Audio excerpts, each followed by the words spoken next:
Hello everyone, स्वागत है आप सभी का फ्लाई एयर फैमिली में। Fly air family in the sense दोस्तों, वो सारे लोग जिन्होंने मेरे चैनल को सब्सक्राइब किया है या नहीं किया है, मैं उन्हें फ्लाई एयर फैमिली का हिस्सा मानता हूं। तो दोस्तों, मुझसे बात करने के लिए, मुझसे कन्वर्सेशन करने के लिए, कोई भी सवाल पूछने के लिए आप चाहें तो मेरे Instagram channel fly air India पे फॉलो करके मुझे डीएम कर सकते हैं, पहली बात, या फिर मेरे चैनल को सब्सक्राइब करके वीडियो के डिस्क्रिप्शन में मुझसे क्वेश्चन कर सकते हैं। तो दोस्तों, आज की इस वीडियो में मैं आपको बताने वाला हूं कि अगर आप एयरलाइन, एयरपोर्ट यानी एविएशन का हिस्सा बनना चाहते हैं तो कई बार ऐसा होता है कि आप में क्वालिटीज होने के बाद भी ड्यू टू एनी रीजन या तो वैकेंसी की जानकारी आपको लेट मिलती है, तब तक सारा सब कुछ हो चुका होता है, और या तो किसी और रीजन के चलते आपका सिलेक्शन नहीं हो पाता। तो दोस्तों, आपकी इच्छा है कि यार एयरपोर्ट में जॉब तो मिल जाए कम से कम। तो दोस्तों, आज के इस वीडियो में मैं आपको बताने वाला हूं कि अगर किसी भी रीजन के चलते आपको एयरलाइन में अपॉर्चुनिटी नहीं मिली और किसी रीजन के चलते आपको एयरपोर्ट पे डायरेक्ट एयरपोर्ट यानी कि एयरपोर्ट अथॉरिटी ऑफ इंडिया हो गई, बायल मायल हायल यानी कि dial Delhi international airport limited, तो जो भी अगर ये प्राइवेटाइजेशन होता है तो बायल मायल डायल के नाम से जाना जाता है, डिपेंडिंग अपॉन द लोकेशन या फिर जो उसको नाम दिया जाता है, और या फिर अगर गवर्नमेंट का है तो एएआई यानी कि एयरपोर्ट अथॉरिटी ऑफ इंडिया। तो दोस्तों, इन दोनों के बीच में भी एक रास्ता होता है जिसको फॉलो करके जहां से आप एविएशन का हिस्सा बन सकते हैं, और वो होती है थर्ड पार्टी एजेंसीज, यानी कि वो एजेंसीज जो कि एयरलाइन और एयरपोर्ट के ऑपरेशन में सपोर्ट करती हैं, ग्राउंड सर्विसेज देती हैं उनको। तो दोस्तों, आज के इस वीडियो में मैं आपको एग्जैक्टली यही बताने वाला हूं कि अगर आप 8th पास हैं, 10th पास हैं, 12th पास हैं, ग्रेजुएशन है, पोस्ट ग्रेजुएशन, फर्क नहीं पड़ता दोस्तों।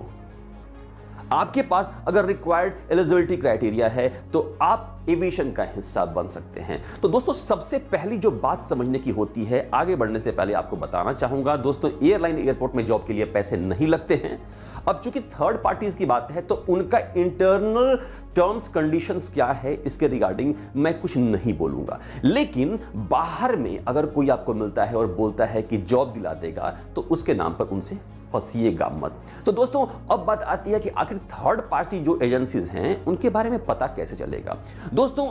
एक थॉट को समझिए पहले आप। एयरपोर्ट हो गया और वहां पर फ्लाइट्स आ रही हैं, जा रही हैं, उनका ऑपरेशन हो गया, उसी में आपको जो अदर ऑपरेशंस भी चलते रहते हैं, साइड के कार्गो और सारी चीजें हो गई। तो एयरलाइंस जो होती हैं कॉस्ट कटिंग करने के लिए या अपनी रिस्पॉन्सिबिलिटीज को कम करने के लिए अपने बहुत से काम को किसी अदर एजेंसीज को दे देती हैं जो कि एविएशन के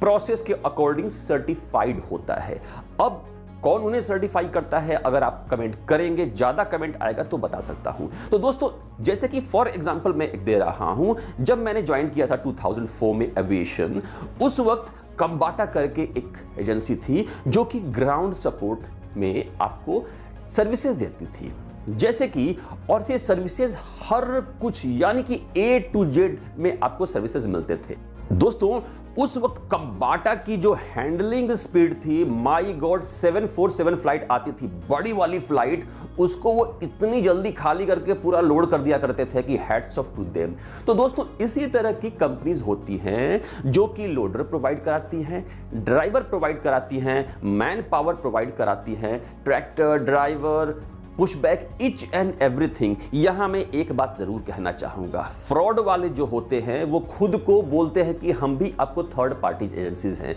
तो दोस्तों, यहां पे आपको जरूर बच के रहना होगा इस तरह के फ्रॉड वालों से या फिर 420 वालों से जो ये कहते हैं कि वो आपको जॉब दिला देंगे।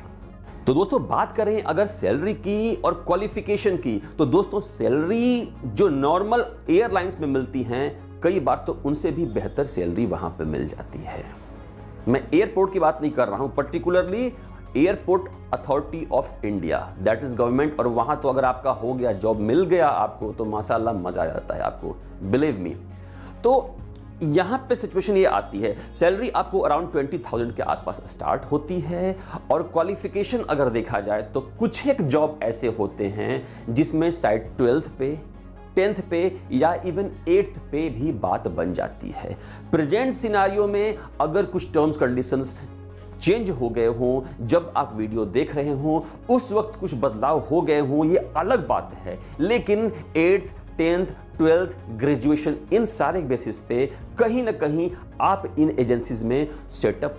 खुद को सेट कर सकते हैं, यहां पे जॉब की अपॉर्चुनिटी पा सकते हैं। यहां टिप्स जो आपको मैं देना चाहूंगा वो ये कि अगर आप इन एजेंसीज में कहीं ना कहीं खुद को सेट कर लेते हैं, कहीं जॉब पा लेते हैं, इन एजेंसीज में काम करते हुए आप जिस एयरलाइन के लिए भी काम करेंगे, अगर आपकी परफॉर्मेंस अच्छी है तो कई बार होता है कि आपकी परफॉर्मेंस को देखते हुए अगर आप एलिजिबल हो तो एयरलाइन के साइड से खुद ही आपको जॉब की अपॉर्चुनिटी दे दी जाती है। एयरलाइन मतलब सपोज किसी छोटे एयरपोर्ट पे कोई थर्ड पार्टी एजेंसी काम कर रही है, सपोर्ट दे रही है मैन पावर की, और आप किसी पर्टिकुलर एयरलाइन के लिए उनके चेक इन काउंटर पे या फिर कार्गो या कहीं और बैठ रहे हैं, तो अगर आपका काम अच्छा हुआ और वहां के जो सीनियर मैनेजमेंट है अगर आपके काम से प्रभावित होती है तो लोकली जब वहां पे इंटरव्यू होता है तब फिर उसमें आपके सिलेक्शन के चांसेस बढ़ जाते हैं। तो दोस्तों ये थी मेरी छोटी सी कोशिश आपको ये बताने के लिए कि 8th 10th 12th ग्रेजुएशन या फिर हायर क्वालिफिकेशन लेने के बाद भी आपको अगर अपॉर्चुनिटी एयरलाइन में नहीं मिल पाती है, आपको अपॉर्चुनिटी एयरपोर्ट में नहीं मिल पाती है, तो इन दोनों के बीच का रास्ता क्या है, आपको एविएशन में एंट्री करने का, और वहां से फिर आप किस तरह से एयरलाइन और एयरपोर्ट में जॉब पा सकते हैं। दोस्तों वीडियो आपको कैसा लगा कमेंट करके जरूर बताएं। मिलते हैं अगले वीडियो में, तब तक के लिए tata bye bye and take care.